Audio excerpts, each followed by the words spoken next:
Hi friends, 11/16 എന്ന സിനിമയുടെ കഥ വളരെ ചുരുക്കിയാണ് ഞാൻ ഇതിൽ വിവരിക്കുന്നത്. ഇവിടെയുള്ള കുട്ടികൾക്ക് ഓർമ്മ വന്ന കാലം മുതലേ പുറലോകം കാണാതെ ഓരോ കുട്ടികളെയും വയസ്സിനനുസരിച്ച് ലെവൽ 1, ലെവൽ 2 എന്നിങ്ങനെ തരംതിരിച്ച് പെൺകുട്ടികളെ വളർത്തുന്ന ഒരു സ്കൂൾ.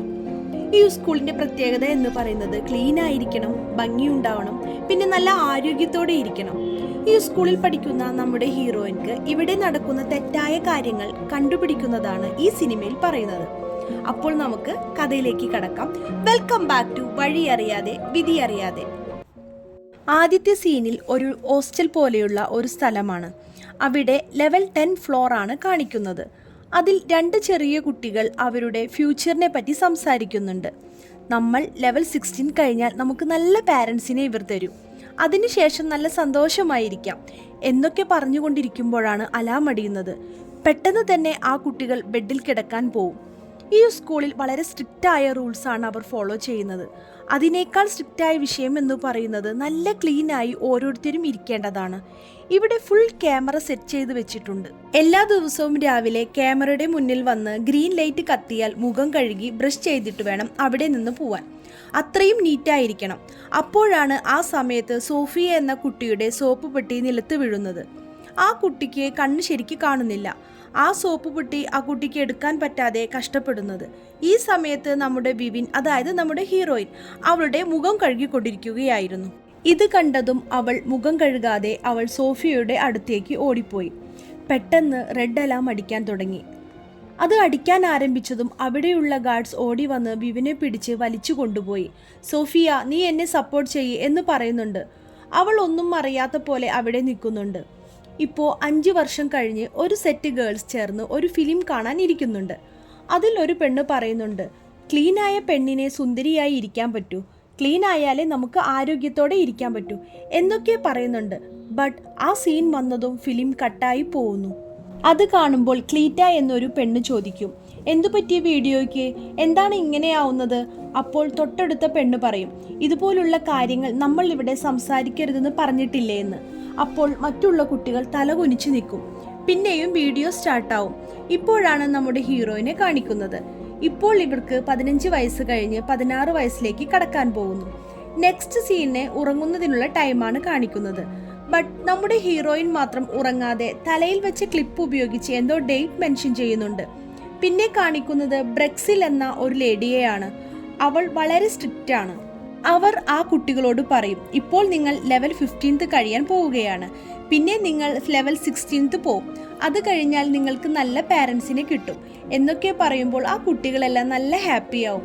എന്നാൽ ആ കുട്ടികളെ 4 ടീമായി പിരിക്കും. നമ്മുടെ ഹീറോയിനെ ടീം ലെവൽ 16 റോസിലേക്കാണ് അയക്കുന്നത്. അതിൽ 3 പേരാണ് ഉള്ളത്. അവരുടെ റൂമിന്റെ പുറത്ത് ഒരു സെക്യൂരിറ്റി ഗാർഡ് ഉണ്ട്. അയാൾ ഇവരെ റൂമിലേക്കാക്കി ലോക്ക് ചെയ്യും. ഓൾറെഡി ആ റൂമിൽ വേറെയും കുട്ടികളുണ്ട്. ആ റൂമിൽ എത്തിയപ്പോൾ നമ്മുടെ വിവിൻ വലിയ ആളായിട്ട് പറയും, ഞാനാണ് ഇവിടുത്തെ എല്ലാ കാര്യങ്ങളും നോക്കുന്നത്, നിങ്ങൾ ഞാൻ പറയുന്നതൊക്കെ കേൾക്കണം എന്നൊക്കെ വലിയ കാര്യത്തിൽ പറയുന്നുണ്ട്. അപ്പോഴാണ് നമ്മുടെ സോഫി അവിടെ നിന്ന് വിവിൻ എന്ന് വിളിക്കുന്നത്. അത് അവൾ കേൾക്കാത്ത പോലെ നിൽക്കുന്നുണ്ട്. കാരണം സോഫി ചെറുപ്പത്തിൽ ചെയ്ത ആ കാരണം കൊണ്ട് തന്നെ. ഈ സ്കൂളിൽ ഒരേ ക്ലീൻ ആയിരിക്കണം, അല്ലാതെ പഠിപ്പൊന്നുമില്ല. അപ്പോഴാണ് വിവിൻ സോഫിയെ നോട്ട് ചെയ്യുന്നത്. ഇവൾക്ക് എന്താ പറ്റി, ഒരുമാതിരി മന്ദബുദ്ധികളെ പോലെ ഇരിക്കുന്നു. ഇവൾ വെറുതെ അടച്ചിട്ട റൂമൊക്കെ തുറക്കാൻ നോക്കുന്നു.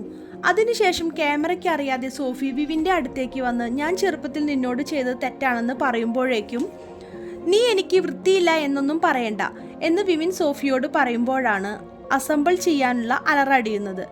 ബ്രെക്സിൽ വന്ന് ഇവരുടെ എല്ലാവരുടെയും കയ്യിൽ വെള്ള ഡ്രസ്സ് കൊടുക്കുന്നുണ്ട്. ഇന്ന് നിങ്ങൾ ഈ ഡ്രസ്സ് ഇടരുത്, നാളെ നിങ്ങൾ ഈ ഡ്രസ്സ് ഇടണം, നിങ്ങളെ കാണാൻ നാളെ കുറച്ച് പാരൻസ് എല്ലാം വരുന്നുണ്ട്, അവർക്ക് ഇഷ്ടപ്പെട്ടാൽ കൂട്ടിയിട്ട് പോവും. എല്ലാവരും ഇത് കഴിഞ്ഞപ്പോൾ ഉറങ്ങാൻ വേണ്ടി പോവും. പിന്നെ രാവിലെയാണ് കാണിക്കുന്നത്. അവർ അവരുടെ ക്ലീനിങ് വർക്ക് സ്റ്റാർട്ട് ചെയ്തു കൊണ്ടിരിക്കുന്നു. അപ്പോൾ നമ്മുടെ സോഫി വീണ്ടും വിവിനോട് സംസാരിക്കാൻ വരുന്നുണ്ട്. വിവിനാണെങ്കിലോ ഒരു മൈൻഡും ഇല്ലാതെ നിൽക്കുകയാണ്. സോഫി പറയും, എനിക്ക് നിന്നോടൊരു സത്യം പറയാനുണ്ട്, ദയവ് ചെയ്ത് നീ ഇതൊന്ന് കേൾക്കണം. നീ നമുക്ക് തരുന്ന വിറ്റാമിൻ ഗുളിക കഴിക്കരുതെന്ന് പറഞ്ഞുകൊണ്ടിരിക്കുമ്പോൾ ആരോ ഒരാൾ അവിടേക്ക് വരുന്നത്. അതുകൊണ്ട് സോഫി പറയുന്നത് വിവിൻ ശ്രദ്ധിച്ചില്ല. അതിനുശേഷം എല്ലാവരും നല്ല വൈറ്റ് ഉടുപ്പിട്ട് ക്യാമറയുടെ മുന്നിൽ വന്ന് അവർ കൊടുത്ത വിറ്റാമിൻ ഗുളിക കഴിക്കുന്നത് കൺഫേം ചെയ്യണം. വിവിൻ ക്യാമറയുടെ മുന്നിൽ ഗുളിക വായിലിട്ട് വാഷ്റൂമിൽ പോയി തുപ്പും. അലാം അടിച്ചതും എല്ലാവരും ഉറങ്ങാൻ കിടന്നു. വിവിൻ തൊട്ടടുത്ത കുട്ടിക്ക് ഗുഡ് നൈറ്റ് പറയാൻ വേണ്ടി നോക്കുമ്പോൾ അവൾ ബോധമില്ലാതെ ഉറങ്ങിയിരിക്കുന്നു. അപ്പോൾ അവൾ ചുറ്റും നോക്കിയപ്പോൾ എല്ലാവരുടെയും അവസ്ഥ അത് തന്നെയാണ്. സോഫി മാത്രം ഉറങ്ങാതെ ഇരിക്കുന്നു. സോഫി പറയും, ഇപ്പോൾ ഇവിടേക്ക് സെക്യൂരിറ്റി ഗാർഡ് വരും, നീ ഉറങ്ങിയതുപോലെ കിടക്കണം എന്നൊക്കെ പറഞ്ഞുകൊണ്ടിരിക്കുമ്പോഴാണ് ഡോർ ഓപ്പൺ ആവുന്നത്. ബ്രെക്സിനും പിന്നെ കുറച്ചു പേരും അവിടേക്ക് വരുന്നുണ്ട്. 2 പേരെ സെലക്ട് ചെയ്യും. ഒന്ന് വിവിനും പിന്നെ വേറൊരു കുട്ടിയുമാണ്. ഈ 2 കുട്ടികളെയും വേറെ റൂമിലേക്ക് മാറ്റും. അതിലെ ഗാർഡിലുള്ള ആൾ വിവിൻ്റെ ഫേസിൽ കൈവച്ച് തലോടുന്നുണ്ട്. അതിനുശേഷം അവൻ അവിടെ നിന്ന് പോവും. പിന്നെ കാണിക്കുന്നത് ബ്രെക്സിൽ 2 പേരെ കൂട്ടിയിട്ട് വരുന്നതാണ്. ഒരു ഭർത്താവും ഭാര്യയും. അവരോട് ബ്രെക്സൽ പറയുന്നുണ്ട്, നിങ്ങൾക്ക് ഇവൾ നല്ല സെറ്റാവും, ഇവളെ കാണുമ്പോൾ സിനിമാ നടിയെ പോലെയാണ് ഇരിക്കുന്നത്. അപ്പോൾ അതിലെ ഭർത്താവ് ഭാര്യയോട് നീ സെലക്ട് ചെയ്യുമെന്ന് പറയുമ്പോൾ, നിങ്ങളല്ലേ എന്നെ ഇവിടേക്ക് കൂട്ടിയിട്ട് വന്നത്, നിങ്ങൾ തന്നെ സെലക്ട് ചെയ്താൽ മതിയെന്ന് പറയുന്നുണ്ട്. എന്നിട്ട് കണ്ണാടി മുന്നിൽ വന്ന് ഒരു ഇൻട്രസ്റ്റ് ഇല്ലാതെ നോക്കി നിൽക്കുന്നുണ്ട് ആ ലേഡി. ബട്ട് അവരുടെ ഭർത്താവാണെങ്കിൽ വിവിനെ സെലക്ട് ചെയ്യാതെ മറ്റൊരു പെണ്ണിനെയാണ് സെലക്ട് ചെയ്യുന്നത്. വിവിനെ എടുത്ത് പഴയ റൂമിലിട്ട് അവൾ പുറത്തേക്ക് പോയതും സോഫി ഓടി വരും അവളുടെ അടുത്തേക്ക്. അവൾ സോഫിയോട് അവിടെ നടന്നതൊക്കെ പറയുമ്പോൾ, നമുക്ക് ഇവിടെ നിന്ന് ഡോർ തുറക്കുമ്പോൾ രക്ഷപ്പെട്ടാലോ എന്ന് പറഞ്ഞിരിക്കുമ്പോഴാണ് ഡോർ തുറന്ന് പിന്നെയും 2 പേര് ഉള്ളിലേക്ക് വരുന്നത്. അവർ സോഫിനെ എടുത്ത് കൊണ്ടുപോകും. അവർ പോയതും വിവിൻ കുനിഞ്ഞ് ഓടി ഒരു സ്ഥലത്ത് നിൽക്കുന്നുണ്ട്. ആ സമയത്താണ് ബ്രെക്സിൻ ആർക്കോ ഫോൺ ചെയ്യുന്നത് വിവിൻ കേൾക്കുന്നത്. ഇവിടെ നിന്ന് 2 കുട്ടികളെ കൊണ്ടുപോയി എന്നൊക്കെ ആരോടെ വിളിച്ചു പറയുന്നുണ്ട്. നിങ്ങൾ വിട്ട ഗാർഡ് ശരിയല്ലെന്നും ഞാൻ റോസ് ഫ്ലോറിൽ ഉണ്ടെന്നും പറയുന്നുണ്ട്. ഇവിടെ എല്ലാവരുടെയും കയ്യിൽ എക്സസ് കാർഡ് ഉണ്ട്, അത് ഉപയോഗിച്ചാണ് റൂം എല്ലാം ഓപ്പൺ ചെയ്യുന്നത്. ഡോർ തുറക്കാൻ വേണ്ടി നമ്മുടെ ഹീറോയിൻ ട്രൈ ചെയ്യുന്നുണ്ട്, ബട്ട് തുറക്കാൻ പറ്റുന്നില്ല. അപ്പോഴാണ് എടുത്തിട്ട് പോയ സോഫിയനെ അയാൾ തിരിച്ചു കൊണ്ടുവന്ന് കട്ടിലിൽ തന്നെ കിടത്തുന്നത്. അതിനുശേഷം അയാൾ പുറത്തുപോയി. സോഫിയ പറയുന്നുണ്ട് ഇനി ഇപ്പോൾ അയാൾ തിരിച്ചു വരില്ലെന്ന്. പിന്നെ കാണിക്കുന്നത് ആരും കാണാതെ പിറ്റേ ദിവസം 2 പേരും സംസാരിക്കുന്നതാണ്. നീ എത്ര നാളായി ഗുളിക കഴിക്കാതിരിക്കുന്നതെന്ന് ചോദിക്കുമ്പോൾ, ഞാൻ കുറേ നാളായി ഗുളിക കഴിക്കാതിരിക്കുന്നു സോഫി മറുപടി പറയുന്നുണ്ട്.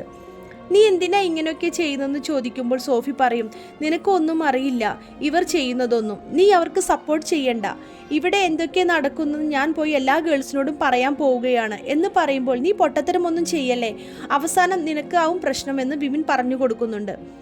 ഇവിടെ ഇവരുടെ ബോഡി ചെക്കപ്പിനായി എപ്പോഴും ഒരു ഡോക്ടർ വരും. അയാൾ വിവിനോട് നല്ല സ്നേഹത്തോടെയാണ് സംസാരിക്കുന്നത്.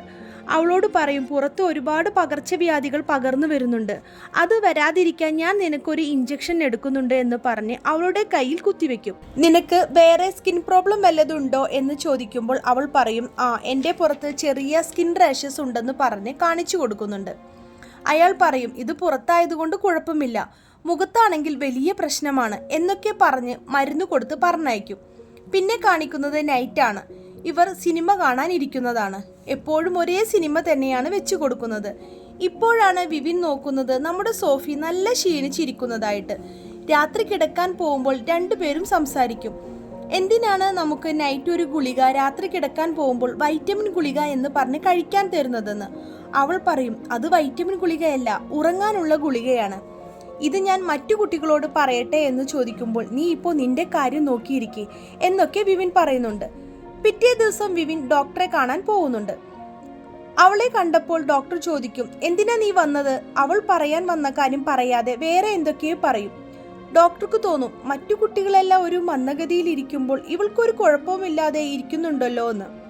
നീ ഇവിടേക്ക് വന്നത് ബ്രെക്സിലിനെ അറിയണ്ട, ഇനി നീ ഇങ്ങോട്ട് വരരുത്, നിന്റെ മാം അറിഞ്ഞാൽ പ്രശ്നമാവും എന്നൊക്കെ പറഞ്ഞ് അവളെ തിരിച്ചയക്കും. നെക്സ്റ്റ് സീനിൽ കാണിക്കുന്നത് ഒരു പെൺകുട്ടി പെട്ടെന്ന് ഛർദ്ദിക്കുന്നതായിട്ടാണ്.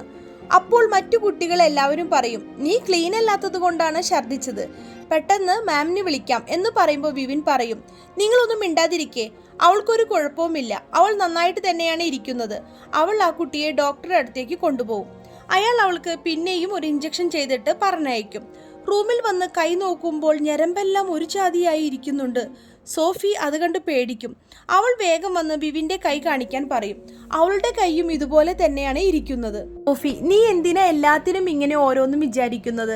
ഇതൊരു സാധാ ഇഞ്ചക്ഷൻ ആണ്. ആ ഡോക്ടർ നല്ല സ്നേഹത്തിലാണ് പെരുമാറുന്നതെന്ന് വിവിൻ പറയുമ്പോൾ സോഫി, നീ ആരെയും ഇവിടെ കണ്ണടച്ച് വിശ്വസിക്കല്ലേ എന്ന് പറയുന്നുണ്ട്. നിനക്കറിയോ, നമ്മൾ രാത്രി ഉറങ്ങിക്കഴിഞ്ഞാൽ ഇവിടെ ഗാർഡ് വന്ന് ഓരോ കുട്ടികളെയും ഒരു ജാതി തെറ്റായ രീതിയിൽ ടച്ച് ചെയ്യാറുണ്ട്. ഇതൊക്കെ കേൾക്കുന്ന വിവിന് പിന്നെയും കൺഫ്യൂഷൻ ആവും. എപ്പോഴും പറയുന്നത് പോലെ നമ്മുടെ സോഫി പിന്നെയും പറയും, ഞാൻ ഇത് എല്ലാവരോടും പറയാൻ പോവുകയാണ്. വിവിൻ പറയും, നീ പെട്ടെന്ന് പോയി അവരോട് ഇതൊക്കെ പറഞ്ഞാൽ അവരിതൊന്നും വിശ്വസിക്കില്ല. നീ കുറച്ച് വെയിറ്റ് ചെയ്യ്.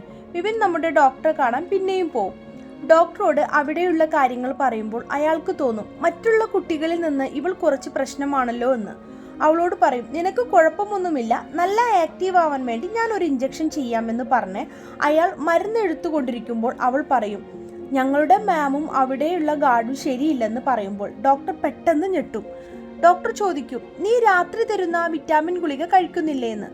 അവൾ ഞാൻ കഴിക്കുന്നുണ്ടെന്ന് പറയും. അയാൾ, ശരി, ഈ ഇഞ്ചക്ഷൻ മാത്രം നീ ചെയ്തിട്ട് പൊയ്ക്കോ എന്ന് പറഞ്ഞ് ഇഞ്ചക്ഷൻ ചെയ്ത് അവളെ അവിടെ നിന്ന് പറഞ്ഞയക്കും. അതിനുശേഷം അവൾക്ക് തലയാകെ ചുറ്റുന്നത് പോലെ, കണ്ണെല്ലാം ഇരുട്ടാവുന്നത് പോലെ തോന്നും. സോഫി അവളോട് ഓരോന്ന് സംസാരിക്കുമ്പോൾ എന്തോ ഒരു മന്ദഗതിയിൽ ഇരുന്ന് അവൾ എന്തൊക്കെയോ പറയുന്നുണ്ട്. സോഫി പറയും, എനിക്കൊരു പ്ലാൻ ഉണ്ട്. അത് കേട്ട് വിവിൻ, എന്താ ചെയ്യുക, നമ്മൾക്ക് എന്താ ചെയ്യാൻ പറ്റുക എന്ന് ഉറക്കെ ചോദിക്കുമ്പോൾ മറ്റു കുട്ടികൾ നോക്കാൻ തുടങ്ങും. അവർ പറയും, ഇവർ രണ്ടുപേരും ശരിയല്ല, അവർ മാം പറയുന്നതൊന്നും കേൾക്കുന്നില്ല, ക്ലീനായും നടക്കുന്നില്ല. ഇത് നമുക്ക് ബ്രെക്സിലിനോട് ഫോൺ ചെയ്ത് പറയാം എന്ന് പറഞ്ഞ് ആ കുട്ടികൾ ഫോൺ ചെയ്യാൻ പോകും. നെക്സ്റ്റ് ഡേ എല്ലാവരെയും ബ്രെക്സിൽ വിളിച്ചു വരുത്തുന്നുണ്ട്. അതിൽ വിവിനെ വിളിച്ച് ഒരു ജയിൽ പോലെയുള്ള സ്ഥലത്ത് കൊണ്ടുപോയി അടയ്ക്കും. പിന്നെ കാണിക്കുന്നത് നമ്മുടെ ഡോക്ടറും ബ്രെക്സിലും ചേർന്ന് കള്ളു കുടിച്ച് സംസാരിക്കുന്നതാണ്. അയാൾ പറയുന്നുണ്ട്, ഇനിയും 2 കുട്ടികളെ കൂടെ പെട്ടെന്ന് വേണ്ടി വരുമെന്ന്. അപ്പോൾ ബ്രെക്സിന് ദേഷ്യം വരുന്നുണ്ട്. കാരണം തെറ്റു ചെയ്യുന്നുണ്ടെങ്കിലും അവൾക്ക് കുറച്ച് സങ്കടമുള്ളതുപോലെ. നിങ്ങൾ കാരണമാണ് ഞാൻ ഇങ്ങനെയൊക്കെ ചെയ്യേണ്ടി വരുന്നത്. ഡോക്ടർ അവളോട്, നിന്നെ ഇവിടെ നിർത്തിയിരിക്കുന്നത് തന്നെ ഞാൻ പറയുന്നത് കേൾക്കാനാണ്, എന്നോട് നീ തിരിച്ചൊന്നും സംസാരിക്കണ്ട എന്ന് പറയും. പിന്നെ കാണിക്കുന്നത് നമ്മുടെ ഹീറോയിൻ ഇരുട്ടറയിൽ കിടക്കുന്നതാണ്. നെക്സ്റ്റ് സീനിൽ സോഫി ഒറ്റയ്ക്കിരുന്ന് എന്തോ പ്ലാൻ ചെയ്യുകയാണ്. വേറെ ഒന്നുമല്ല, നൈറ്റ് എല്ലാവരും ഉറങ്ങിക്കിടക്കുമ്പോൾ ഗാർഡ്സ് വന്ന് പെൺകുട്ടികളെ തലോടി പോവാറുണ്ട്.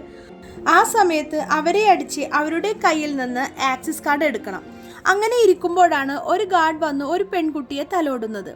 ഇവൾ അയാളെ അടിക്കുമെങ്കിലും അയാൾക്ക് അടിയൊന്നും പെടില്ല. ബട്ട് അയാൾ നിലത്ത് വീഴും. ആ സമയത്ത് അയൺ ബോക്സ് എടുത്ത് അയാളുടെ തലയ്ക്കടിച്ച് അയാളുടെ കയ്യിൽ നിന്ന് ആക്സസ് കാർഡ് എടുത്ത് നമ്മുടെ ഹീറോയിൻ്റെ ജയിലിലേക്ക് അടുത്തേക്ക് സന്തോഷത്തോടു കൂടി ഓടി വരുന്നതാണ്. വാ, നമുക്ക് പോവാമെന്ന് പറഞ്ഞ് ഡോർ തുറക്കാൻ വേണ്ടി നോക്കുമ്പോഴാണ് അവൾ അടിച്ച ആ ഗാർഡ് അലാം ഓൺ ചെയ്ത് വരുന്നത്. അത് കേട്ടതും അവിടെ നിന്ന് ഓടിപ്പോയി. ഇത് സഹിക്കാൻ പറ്റാതെ വിവിൻ ഉറക്കെ കരയാൻ തുടങ്ങി.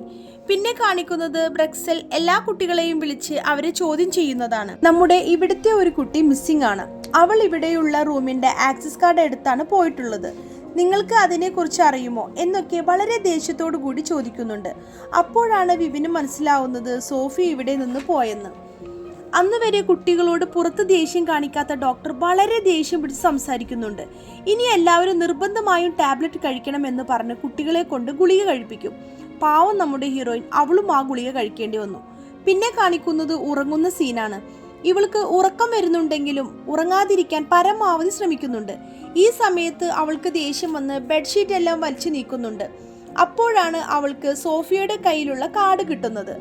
അവൾ അതെടുത്ത് റൂം 16 ഓപ്പൺ ചെയ്യാൻ നോക്കുമ്പോൾ അത് ഓപ്പൺ ആവുന്നില്ല. ആ റൂം അവർ ബ്ലോക്ക് ചെയ്തു വെച്ചിട്ടുണ്ട് എന്ന് അവൾക്ക് അപ്പോൾ മനസ്സിലാവും. അവൾ ഡോർ അഴിച്ചു മാറ്റാൻ ശ്രമിക്കുന്നുണ്ട്. അവളുടെ ഭാഗ്യം കൊണ്ട് അവൾക്കത് മാറ്റാൻ പറ്റി. അങ്ങനെ ഓടിപ്പോകുന്നത് ബ്രെക്സിലിന്റെ അടുത്തേക്കാണ്. അവൾ ഇവളെ കണ്ടതും, നീ എങ്ങനെ പുറത്തു വന്നത്? അപ്പോഴാണ് നമ്മുടെ ഹീറോയിൻ ചോദിക്കുന്നത്, സോഫി എവിടെ? അതിന് ബ്രെക്സൽ പറഞ്ഞത്, നീ നിന്റെ കാര്യം നോക്ക്, ആവശ്യമില്ലാത്ത കാര്യങ്ങൾ നീ ഇടപെടണ്ട, നിനക്ക് ഞാൻ വിറ്റാമിൻ ഇഞ്ചക്ഷൻ വെച്ച് തരാം, പിന്നെ നീ പോയി കിടന്നുറങ്ങ്. അതിന് നമ്മുടെ ഹീറോയിൻ സമ്മതിക്കില്ല. തിരിച്ച് അവൾക്ക് ഒന്ന് കൊടുത്ത് ഇഞ്ചക്ഷൻ എടുത്ത് അവളെ തിരിച്ചു കുത്തും. ബ്രെക്സിൻ്റെ കാർഡ് എടുത്ത് മേലത്തെ ഫ്ലോറിൽ പോവും. അപ്പോഴാണ് ആദ്യമായി വിവിൻ മൂൺ കാണുന്നത്. അയ്യോ, സോഫിയെ തേടണമെന്ന് പറഞ്ഞ് അവൾ അടിയിലേക്ക് ഓടും. അവിടെ ഇരുട്ടറയിൽ സോഫിയെ പൂട്ടിയിരിക്കുന്നു. വാ സോഫി, നമുക്ക് രക്ഷപ്പെടാമെന്ന് പറയുമ്പോൾ സോഫി വേണ്ട, നമുക്ക് ബാക്കി കുട്ടികളെയും രക്ഷപ്പെടുത്തണമെന്ന് പറഞ്ഞ് അവിടെ തന്നെ നിൽക്കുന്നതാണ്. അപ്പോഴാണ് അവർക്ക് ഓർമ്മ വരുന്നത്, മുന്നേ ഒരു കുട്ടിയെ ഇവിടേക്ക് കൊണ്ടുവന്നിരുന്നു, പിന്നെ അവൾ തിരിച്ചു വന്നിട്ടില്ല. അവൾ ഇവിടെ ഉണ്ടാവുമെന്ന് കരുതി അവർ അവിടെ തിരയുന്നുണ്ട്. അപ്പോഴാണ് കാണുന്നത് ശരീരത്തിലെ സ്കിന്നെല്ലാം ഉരിച്ചെടുത്ത് അവളുടെ ബോഡി കിടക്കുന്നത്. അങ്ങനെ അവർ ഓരോന്നും തിരയാൻ തുടങ്ങി. ഒരു ബോഡിയല്ല, ഒരുപാട് കുട്ടികളുടെ ശരീരം അങ്ങനെ ഓപ്പറേറ്റ് ചെയ്ത് ഇട്ടിരിക്കുകയാണ്. അത് കണ്ടപ്പോഴാണ് അവർക്ക് മനസ്സിലാവുന്നത് കുട്ടികളെ പാരൻസിന് കൊടുക്കുകയാണെന്ന് പറഞ്ഞ് അവരുടെ പണി ഇതാണെന്ന്. വിപിൻ പറഞ്ഞു, ഇനി നമുക്കൊരു നിമിഷം ഇവിടെ നിൽക്കണ്ട, പെട്ടെന്ന് പോവാം. സോഫി പറഞ്ഞു, പറ്റില്ല വിപിൻ, നമ്മുടെ കൂടെയുള്ള കുട്ടികളെയും നമ്മൾക്ക് രക്ഷപ്പെടുത്തിയിട്ടേ നമുക്ക് ഇവിടുന്ന് പോകാൻ പറ്റുള്ളൂ. നീ എനിക്ക് 1 മണിക്കൂർ ടൈം തരണം, അതിനുള്ളിൽ ഞാൻ അവരെയും കൂട്ടി നിന്റെ അടുത്തേക്ക് വരാം എന്ന് പറഞ്ഞ് റൂമിന്റെ കാർഡ് എടുത്ത് ആ കുട്ടികളുടെ റൂമിന്റെ അടുത്തേക്ക് പോയി. ആ കുട്ടികളോട് പറയും, ബ്രെക്സിനാണ് എൻ്റെ കയ്യിൽ കാർഡ് തന്നത്, ഞാൻ പറയുന്നത് നിങ്ങൾ കേൾക്കണം, എല്ലാ റൂമിലെയും കുട്ടികളെയും കൂട്ടി നിങ്ങൾ അടിയിൽ നിൽക്കണം. പിന്നെ കാണിക്കുന്നത് നമ്മുടെ വിവിൻ ഗാർഡിനെ കണ്ടപ്പോൾ ഓടി രക്ഷപ്പെട്ട് ഡോക്ടർ റൂമിൽ പേടിച്ച് ഒളിച്ചിരിക്കുന്നതാണ്. ഇനിയാണ് കഥയിലെ ട്വിസ്റ്റ്. ഇവർ നടത്തുന്നത് ഒരു റിസർച്ച് ചെയ്യുന്ന ഒരു ക്ലിനിക്കാണ്. അതായത് നല്ല സ്കിന്ന് വേണം എന്നൊക്കെ പറഞ്ഞു വരുന്ന ആളുകൾക്ക് ഓപ്പറേറ്റ് ചെയ്ത് കുട്ടികളുടെ സ്കിൻ കൊടുക്കുന്നതാണ്. അതുകൊണ്ടാണ് ആ കുട്ടികളെ വെയിലത്തിറക്കാതെ പൊടി തട്ടാതെ നല്ല ക്ലീനായി നോക്കിയിരുന്നത്. പിന്നെ കാണിക്കുന്നത് സോഫി മറ്റു കുട്ടികളോട് ഈ കാര്യങ്ങളൊക്കെ പറയുന്നതാണ്. അവർ ഇതൊന്നും വിശ്വസിക്കാതെ, നീ വെറുതെ പറയുന്നതാണ്, ഞങ്ങൾക്ക് നല്ല പേരൻസിനെ കിട്ടാതിരിക്കാൻ വേണ്ടിയാണ് നീ ഇങ്ങനെയൊക്കെ പറയുന്നത്. ആ സമയത്താണ് നമ്മുടെ വിവിൻ ബ്രെക്സിനെ താങ്ങിക്കൊണ്ട് വരുന്നത്. അവരോട് മര്യാദക്ക് നീ സത്യം പറഞ്ഞോ എന്ന് പറഞ്ഞ് അവളുടെ മുടി നീക്കുമ്പോഴാണ് ബ്രെക്സിനും സ്കിൻ ഓപ്പറേറ്റ് ചെയ്തിരിക്കുന്നു മനസ്സിലാവുന്നത്. നീ ആരുടെ സ്കിന്നാണ് വെച്ചത് എന്ന് പറഞ്ഞ് കുട്ടികൾ അവളെ അടിച്ച് ജയിലിൽ കൊണ്ടുപോയി ഇടും. അങ്ങനെ അവർ എല്ലാവരെയും കൂട്ടി മേലെ വരും. പിന്നെ കാണിക്കുന്നത് നെക്സ്റ്റ് സീനാണ്. സോഫി എല്ലാവരോടും നിങ്ങൾ ഇവിടെ നിൽക്ക്, ഞാൻ പോയി ആരെങ്കിലും മിസ്സായിട്ടുണ്ടോ എന്ന് നോക്കിയിട്ട് വരാം എന്ന് പറഞ്ഞ് ഡോർ തുറന്ന് പുറത്തു കടന്നതും ബാക്കിയുള്ള കുട്ടികൾ പുറത്തേക്ക് ഓടാൻ തുടങ്ങി. പെട്ടെന്ന് അലാം അടിഞ്ഞു. ഗാർഡ്സ് ഓടി വരാൻ തുടങ്ങി. സോഫിയനെയും വിവിനെയും അവർ പിടിച്ചു. രണ്ടുപേരും ചേർന്ന് ഗാർഡ്സിനെ തിരിച്ചടിക്കാൻ തുടങ്ങി. അവനെ മേലെ നിന്ന് താഴേക്ക് തള്ളിവിട്ടു. ബാക്കിയുള്ള കുട്ടികളെല്ലാം രക്ഷപ്പെട്ടു. സോഫിയനെയും വിവിനെയും ഡോക്ടർ പിടിച്ചു വെച്ചു. അയാൾ ഇവരെ വീണ്ടും ജയിലിലടച്ച് ഇവരോട് സംസാരിക്കുന്നുണ്ട്. നിങ്ങൾ ഇങ്ങനെ ചെയ്യാൻ പാടില്ലായിരുന്നു, ആർക്കും വേണ്ടാത്ത നിങ്ങളെ വളരെ നന്നായിട്ടല്ലേ ഞാൻ നോക്കിയത് എന്നൊക്കെ പറയുമ്പോൾ അത് കേട്ട് സഹിക്കാൻ പറ്റാതെ വിവിൻ അയാളുടെ മുന്നിൽ വെച്ച് തന്നെ ഒരു കത്തി ഉപയോഗിച്ച് മുഖത്ത് മുറിക്കും. ഇത് കണ്ടു നിൽക്കാൻ പറ്റാത്ത ഡോക്ടർ തിരിച്ചു പോവും. അപ്പോഴാണ് അയാളുടെ കൂടെയുള്ള ഗാർഡ്സ് ഇയാളെ തന്നെ അടിച്ചു കൊല്ലുന്നത്. കാരണം ഈ മൊത്തം കുട്ടികളുടെ ഏതോ വലിയ പാർട്ടിക്ക് കൊടുത്തിട്ടുണ്ട്. കുട്ടികൾ രക്ഷപ്പെട്ടതുകൊണ്ട് അവർ പറഞ്ഞിട്ടാണ് ഗാർഡ്സ് ഇങ്ങനെ ചെയ്യുന്നത്. പിന്നെ കാണിക്കുന്നത് സോഫിയെയും വിവിനെയുമാണ്. സൂര്യരശ്മികൾ അവരുടെ മുഖത്ത് അടിക്കുന്നുണ്ട്. ഡോർ തുറന്ന് നമ്മുടെ പോലീസ് വന്നിട്ടുണ്ട്. ഇവിടെ നിന്ന് രക്ഷപ്പെട്ടു പോയ കുട്ടികൾ കംപ്ലൈന്റ് കൊടുത്ത് ഇവിടെ രക്ഷപ്പെടുത്താൻ വേണ്ടി വന്നതാണ്. പിന്നെ കാണിക്കുന്നത് നമ്മുടെ സോഫിയയും വിവിനും പുറം ലോകം ആദ്യമായി കാണുന്നതാണ്. ഇതോടുകൂടി നമ്മുടെ സിനിമ ഇവിടെ അവസാനിക്കുകയാണ്. ഇതുവരെ എൻ്റെ വോയിസ് കേട്ടിരുന്ന എല്ലാവർക്കും നന്ദി. ഇഷ്ടമായ നിങ്ങൾ സബ്സ്ക്രൈബ് ചെയ്യണം, ലൈക്ക് ചെയ്യണം, കമൻറ്റ് ചെയ്യണം.